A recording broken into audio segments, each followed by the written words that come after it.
Assalamualaikum warahmatullahi wabarakatuh. Senang sekali saya Rosdi Wijaya bertemu dengan teman-teman semua di materi perilaku konsumen ya. Jadi hari ini saya mau share ini nih. Ntar saya share dulu nih. Nah ini dia nih. Oke, faktor internal, sumber daya, motivasi, dan keterlibatan konsumen yang mempengaruhi pembelian. Jadi gini teman-teman, proses sumber daya motivasi dan keterlibatan konsumen ini karena faktor internal, prosesnya ada di internal otak kita. Makanya, saya sarankan teman-teman untuk nonton dua film ini nih. Ada Inside Out, yang ke satu atau yang kedua sama aja, silakan ditonton. Karena dua film ini tuh memberikan gambaran bagaimana otak kita bekerja. Dari mulai ada rangsangan, kemudian diterima oleh otak kita, diproses di short term memory atau memori jangka pendek, kemudian disimpan di long term memory atau memori jangka panjang. Nah, jadi dua proses kerja otak ini yang sebaiknya teman-teman tonton dulu nih di Inside Out. Jadi teman-teman jadi punya visualisasinya dalamannya otak tuh kayak apa. Oke ya, jadi yang belum nonton, mending video ini di skip dulu aja, terus teman-teman nonton dulu filmnya. Tapi kalau yang udah nonton, ayo kita lanjut ke materinya. Oke, ini dia. Apa nih? Ada gambar burger, ada gambar mata, dan juga gambar otak. Jadi teman-teman, ini adalah proses belajar di dalam otak kita. Jadi yang pertama, proses belajar ini di trigger dulu nih. Sama kayak di consumer decision process dengan kebutuhan. Jadi saat ada rangsangan berupa burger yang dipajang di hmm, apa namanya outletnya burger si Bangor gitu ya. Mata kita kemudian akan memusatkan perhatian ke burger itu. Kemudian otak kita mulai menganalisis. Nah, analisis di sini tuh nanti akan kujelaskan lebih detail bagaimana informasi-informasi dalam otak kemudian digunakan untuk mengenali burger ini. Kemudian kita akan menginterpretasikan burger ini dikategorisasikan gitu ya sebagai makanan apa nih? Makanan buat cemilan atau makanan buat makan siang pengganti nasi atau makanan yang bisa untuk dipamer-pamer lewat sosial media. Setelah itu, setelah kita kategorisasikan, maka informasi ini akan disimpan di memori sebagai kumpulan hasil belajar. Nah, tadi ya, ngomongin memori, di sini ada short term memory atau memori jangka pendek dan juga long term memory atau memori jangka panjang. Memori jangka pendek ini kalau di hard disk itu namanya hard disk kerja. Hard disk kerja itu ya drive C lah, tempat semua proses bekerja di situ gitu ya. Jadi kalau di otak kita, short term memory ini adalah tempat kita menganalisa burger ini sampai mengategorisasikan. Dan long term memory adalah tempat menyimpan. Jadi kalau di komputer teman-teman itu drive D adalah long term memory. Ya tempat buat nyimpen file aja di situ. Makanya usia informasi di short term memory itu lebih pendek. Tapi kalau di long term memory karena cuma disimpan, dia usia informasi itu bertahan di long term memory lebih panjang. Kalau di film Inside Out ini jadi kayak rak-rak berbentuk labirin tak berujung lah. Terus capacity ini juga kapasitasnya kalau short term memory itu kapasitasnya lebih kecil karena hanya untuk mengolah informasi saja. Tapi kalau di long term memory itu kapasitasnya lebih besar. Dan di sini selain kategorisasi dalam dalam apa ya menyimpan produk, long term memory juga menyimpan script yaitu urutan aksi dari tadi ya, mulai teman-teman eh, membutuhkan produk burger. Kemudian kalian mulai mencari informasi tentang burger di sosial media dan nanya-nanya teman. Terus yang ketiga, Saat teman-teman mulai menentukan brand yang mau dipilih antara burger si Bangor, Burger King, atau burgernya McD. Kemudian kalian beli burgernya. Oke, aku mau beli burgernya si Bangor aja deh. Dan aku belinya secara offline langsung datang ke sana. Terakhir, ada post purchase evaluation. Nah, script atau urutan aksi customer decision making tadi disimpan juga di long term memory. Oke, berikutnya ini adalah proses pemrosesan informasi gitu ya.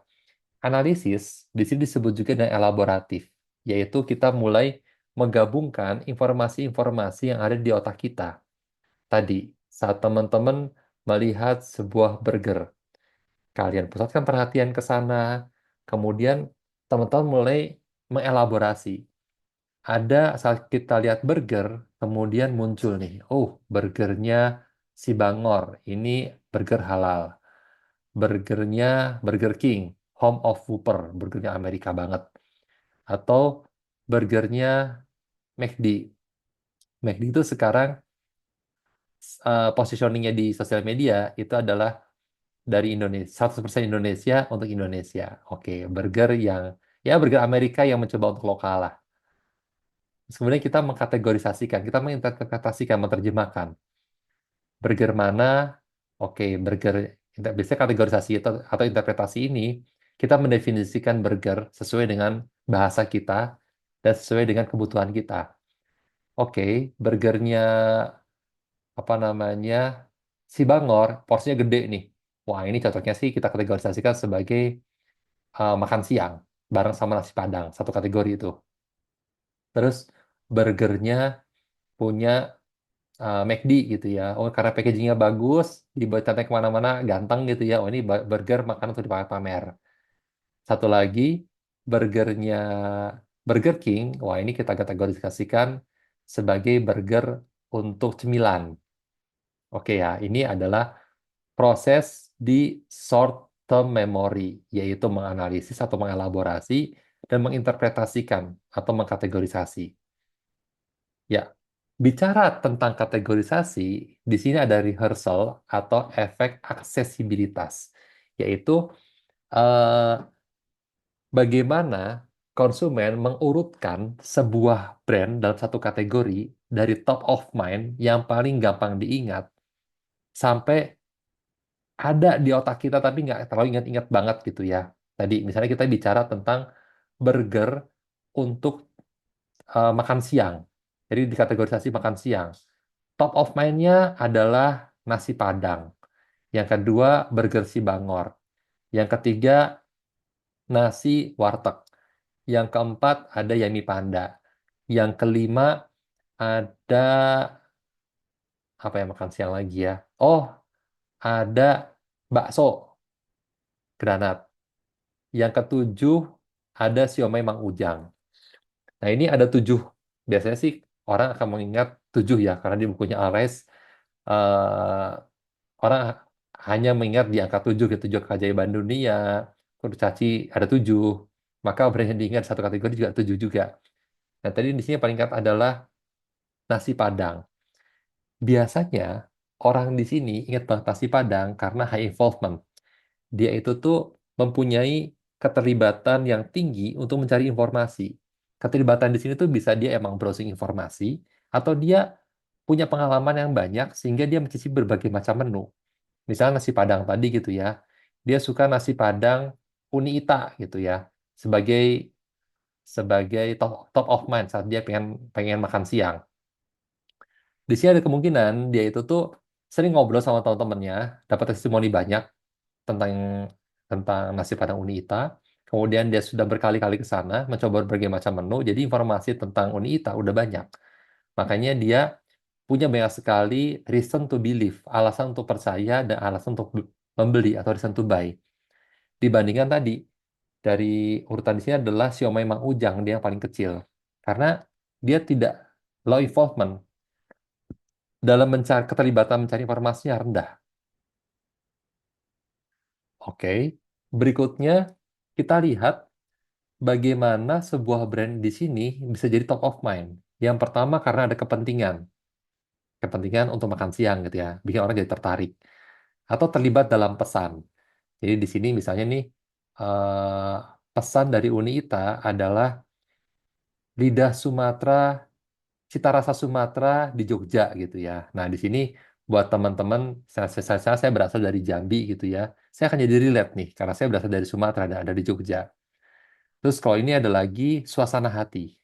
Suasana hati itu membuat orang menjadi engage. Jadi gini, suasana hati itu biasanya dipicu dengan event.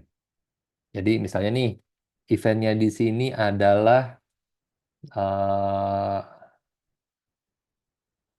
apa ya? Pen gelar budaya Sumatera gitu ya. Terus di situ semua orang yang datang ke acara gelar budaya Sumatera ini tuh meluapkan kerinduannya akan kampung halaman di Sumatera. Di sana dia hatinya sudah mulai rindu, kemudian ada warung Padang Unita di sana, maka dia akan engage atau ada emotional relation dengan produk tersebut. Kalau di iklan sih biasanya, enggak sih kalau iklan sih jarang sih kalau engage, sampai engage ya. Engage biasanya event. Terus ada juga penguatan. Jadi penguatan di sini tuh penguatan identitas misalnya. Saya ingin dikenal sebagai orang yang anak Sumatera banget nih. Makanya saya butuh dengan warung makan Padang. Atau ada lagi repetisi. Repetisi ini tuh banyak sekali apa namanya iklan yang mengulang-ulang brandnya, bikin konsumen jadi hafal. Jadi kalau gaya-gayanya di situ tuh kayak gaya-gayanya iklan yang dalam 1 menit dia mengulang-ulang sekali brandnya. Misalnya OBH Kombia, OBH Kombia, OBH Kombia, atau berapa lapis ratusan, berapa lapis ratusan. Di sini membuat konsumen jadi hafal. Dan terakhir ada pengkodean ganda. Pengkodean ganda itu jadi gini teman-teman. Eh, saat teman-teman nanti di atau gini deh, konsumen itu biasanya punya siklus hidupnya masing-masing.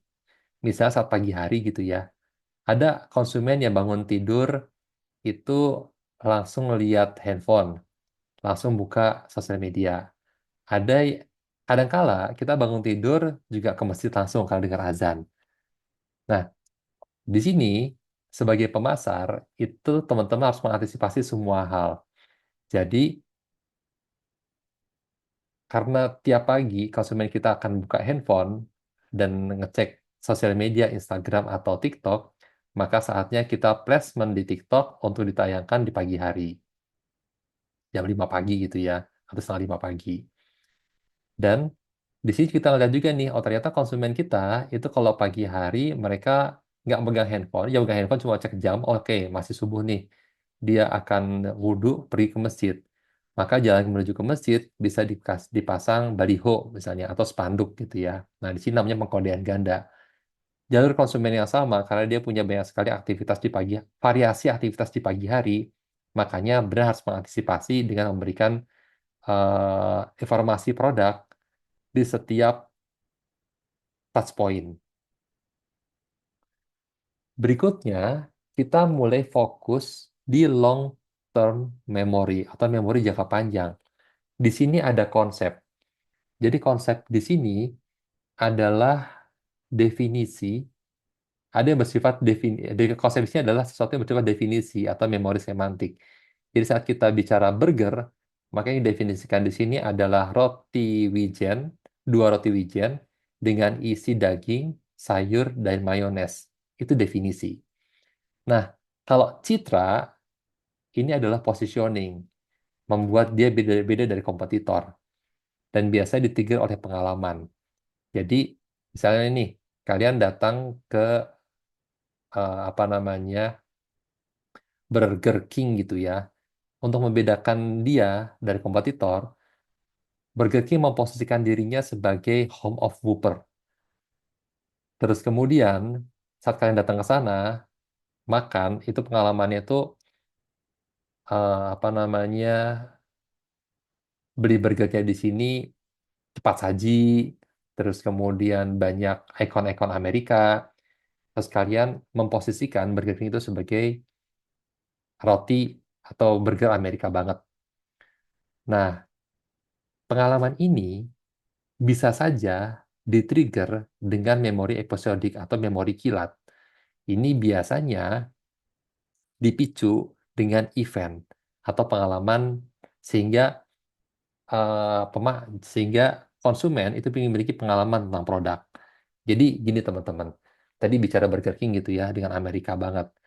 Terus di Jogja kemarin ada Hot Rod Weekend Party gitu ya. Jadi ada event pecinta mobil-mobil hot rod ala Amerika. Nah di sini Burger King buka booth atau menyponsori itu gitu ya. Sponsor by Burger King. Orang-orang yang datang memiliki pengalaman lihat mobil-mobil Amerika banget. Terus kemudian di situ ada Burger King juga atau disponsori oleh Burger King. Maka di sini eh, akan tertancap memori di benak konsumen kita kalau Burger King itu Amerika banget. Nah, memori episodik ini disebut juga skematik. Jadi gini, ini aku contohkan kalau tadi burger sekarang minum gitu ya. Minum itu tuh bisa kita posisikan sebagai minuman untuk ngobrol, minuman untuk haus, atau minuman untuk pamer. Minuman untuk ngobrol itu biasanya kopi. Jadi kopi itu karena pahit ya, terus atau karena enak, enaknya diseruput dikit-dikit sambil ngobrol gitu ya. Itu minuman buat nemenin ngobrol. Jadi kita mendefinisikan kopi, oke kopi minuman untuk ngobrol.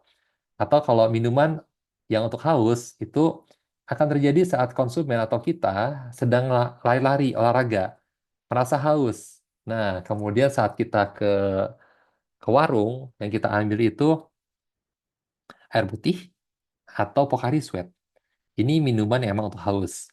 Atau ada lagi juga minuman untuk dipamer-pamer. Di sini sih Starbucks yang belinya take away. Terus kemudian logo di packagingnya itu ditaruh paling depan sendiri. Nah, dibawa deh jalan-jalan keliling mall untuk dipamer-pamer. Atau beli Starbucks dan kemasannya ditaruh di foto, posting di sosial media. Minuman yang dibeli untuk dipamer-pamerin. Nah, memori skematik ini bisa dibuat atau dikondisikan oleh pemasar. Yang pertama, dikondisikan dengan cara klasik, yaitu membuat storytelling di mana brand dikaitkan sama tren. Jadi misalnya sekarang lagi ngetrennya itu tuh goyang setboard gitu ya. Nah ini yang teman-teman harus perhatikan. Secara konsep, Starbucks kemudian dikaitkan sama tren goyang setboard, maka akan sesuai dengan kondisian klasik. Tapi ingat, saat karakter trennya tidak sesuai dengan brandnya, ini nggak akan nyatu. Orang nggak akan berpikir ini sesuatu yang nyambung gitu ya. Dan ini tidak akan menimbulkan pengalaman juga bagi konsumen. Makanya saat teman-teman ingin riding the wave gitu ya, ingin memanfaatkan tren yang ada, lihat dulu apakah tren ini sesuai sama brandnya. Kalau enggak, jangan dipaksain. Akan berbeda kasusnya saat teman-teman gitu ya megang brandnya itu sosis so nice yang fun buat anak-anak. Kemudian ada tren goyang setboard. Ya udah, kalian bikin goyang setboard versi sosis so nice itu masuk-masuk. Yang kedua, ada operan. Operan di sini adalah mengkaitkan brand dengan pengalaman atau testimoni dari pengunjung sebelumnya. Kalau ini sih hampir semua brand punya testimoni itu ya, kecuali brandnya baru banget. Nah, ini menggunakan teknik operan bisa. Terus yang berikutnya, ini ada teori belajar kognitif. Oke, ya maaf saya ulang sedikit. Ya ini, teori belajar kognitif, ya tadi termasuk yang pertama teori belajar kognitif adalah pengkondisian tadi klasik dan operan. Yang teori belajar kognitif yang kedua itu berbasis problem solving. Problem solving yang pertama adalah modeling dengan meniru leader. Proses ini itu berada di komunikasi model dua tahap.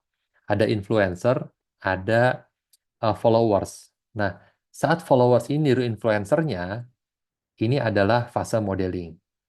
Terus kemudian saat solusi itu konsumen langsung langsung nyobain produknya, ikonik. Terus kemudian ada juga problem solving di menggunakan analisis. Analisis tadi ya, analisis dari mengelaborasi nilai, perasaan, pengalaman, kepercayaan, dan juga sikap. Itu jadi ada 5 hal di teori belajar kognitif, yaitu klasik, pengkondisian operan, kemudian dari problem solving ada modeling, ecology, dan juga analisa. Oke, baiklah. Sekian materi dari saya. Terima kasih karena sudah menyimak materinya. Kita ketemu lagi di materi selanjutnya. Wassalamualaikum warahmatullahi wabarakatuh.